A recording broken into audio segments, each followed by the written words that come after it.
Look at your home as an investment. Don't think about how much it's going to cost. No, how much can I afford to invest in my home? And what do I actually want? Those are the two questions I ask first.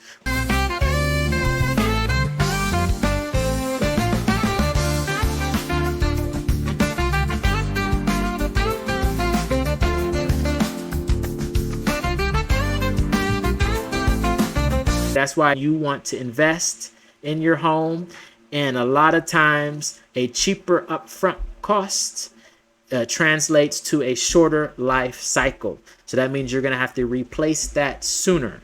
And then when you replace it, you're now confronted with the issue of, should I replace it with the same inferior material that put me in this situation? Or should I replace it with the material that I was advised to in the first place that was probably twice as expensive?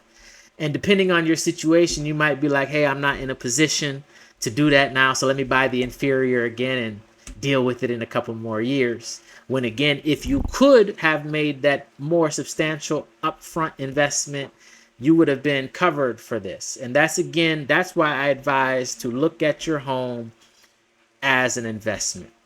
Don't think about how much it's going to cost. No, how much can I afford to invest in my home? And what do I actually want? Those are the two questions I ask first. What do you want? What's the dream? What's the vision? All the way down to every little thing that you what is your dream home? And then ideally, how much do you want to invest in achieving that dream? And then we try to merge the two to happen. And the reality is, even if we can't make it 100% happen, we have a roadmap of what you want. And so we can now look at give and take what you may have to give up to meet your budget or what you may have to add to achieve your desire. And these are all things that you're going to want to do with somebody that you're comfortable with time. You don't want to be rushed in any of these decision-making processes. If you already know that one day you want to move there and this is a real plan that you're going to do, then start working towards it. Don't now say, hey, I got to be out of my place by the end of the month and now I need to be into a place. That's not going to serve you well. It's going to be a very stressful process. And ultimately, that's what we're trying to reduce, the stress. If you ask anybody who's developed a project, when you ask the question and you look at their face and you see their micro expressions, you already know. Like, you're going to hear the story. A lot of people said, like, I'd never do it again. And it's because of all of these challenges of unknowns that pop up. The other thing I always say is that it's very expensive to build a custom home.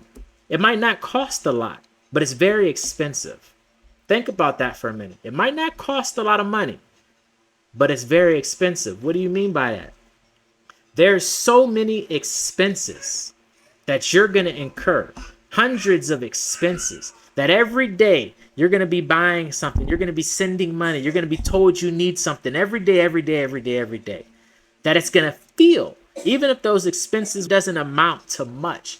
The fact that somebody's coming to you every single day, every week, every this for more money, more resources, more, it's going to be an emotionally tolling aspect that you probably haven't factored in. And that's what I mean by it's expensive, even though it may not cost a lot.